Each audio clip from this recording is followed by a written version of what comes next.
আসসালামু আলাইকুম, সবাই কেমন আছেন? আশা করি ভালো আছেন। দেশে প্রবাসে যেখানে থাকেন সর্বোচ্চ শেয়ার করবেন। আপনারা আমাদের পিছনে আপনারা অলরেডি দেখতে আছেন জান্নাতুল বাকিয়া। কারা এখানে আমার প্রিয় আমার আপন নানা জান্নাতুল বাকিয়াতে আছে। আমার নানা যখন হজ করতে আসছিল, আমার নানা নানি একসাথে, তখন মারা গেছিল মদিনাতে। তার পরবর্তীতে এখানে মাটি দেওয়া হয়েছিল।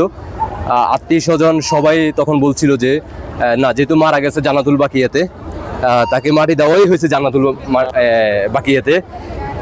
আমার নানার একটা গান ছিল, গানটা ছিল এমন, তিনি ফঙ্গু ছিলেন দীর্ঘদিন, প্রায় আমার জানা মতে আমার যখন আমার স্মরণ মানে বুদ্ধি হয় তখন থেকে আমি জানি যে আমার নানা ফঙ্গু ছিল, ঘরে ফসরা পায়খানা সব কিছু করতো, আমার নানি সেটা পরিষ্কার করতো। তখন তিনি গান গাইতো গুনগুন দিয়া, যদি আমি ফাঁকি হইতাম তাহলে উড়ে যেতাম সোনার মদিনায়। আর সৃষ্টিকর্তা আমার নানার এই ছোট্ট গানটাকে কবুল করে নিছে। যখন হজ করতে আসছে, হজ করা শেষ, যাওয়ার শেষ দিন সম্ভবত, আমার যদি ভুল না হয়ে থাকে, 24 ঘন্টা আগে, সম্ভবত নাকি 48 ঘন্টা আগে আমার নানা মৃত্যুবরণ করে। পরবর্তীতে সিদ্ধান্ত নেয়, আমার মামাও মদিনা শরীফে আছে বর্তমানে এখন পর্যন্ত। আমার আত্মীয় স্বজন সবাই ছিল, মামা ছিল, খালু ছিল, আমার খালাতো বাইরে ছিল। তখন দেশের থেকে তখন তো মোবাইলের যুগ খুব সীমিত ছিল, যোগাযোগের মাধ্যমে তখন সিদ্ধান্ত নেওয়া হয়, যেহেতু আমার নানার স্বপ্ন ছিল গান গাইতো, যে আমি যদি ফাঁকি হইতাম তাহলে উড়ে যেতাম সোনার মদিনায়।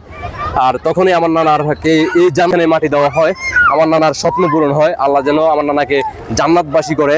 এবং কি আমার নানিও চেষ্টা করছিল যাতে, তখন জোর করতো যখন মক্কায়, তখন কাবা ঘরে তাওয়াফ করার সময় যেন আল্লাহ তাকে এখানে মৃত্যুবরণ করে। তো আমার নানিটা কবুল হয় নাই, আমার নানাটা কবুল হয়েছে। আমার এখানে আপনারা দেখতে পারতেছেন আমাদের প্রিয় নবী হযরত মুহাম্মদ সাল্লাল্লাহু আলাইহি ওয়াসাল্লাম। পাশাপাশি দীর্ঘদিন থেকে আমার পাশে আছে আমাদের মান্নান ভাই, তিনি এখানে মদিনা শরীফ প্রায় 2 বছর কাছাকাছি। আরও কিছু বলবেন আমাদের মান্নান ভাই। মান্নান ভাই বলেন। আসসালামু আলাইকুম রাহমাতুল্লাহ। প্রিয় দর্শক, আমরা এখন অবস্থান করতেছি হযরত মুহাম্মদ সাল্লাল্লাহু আলাইহি ওয়াসাল্লাম যে মাটির বুকে শুয়ে আছেন, যে জায়গায় শুয়ে আছেন, মসজিদ নববীর মধ্যে আমরা অবস্থান করতেছি। আমাদের পিছনেই দেখতে পাচ্ছেন এই মসজিদের নাম হচ্ছে মসজিদে নববী।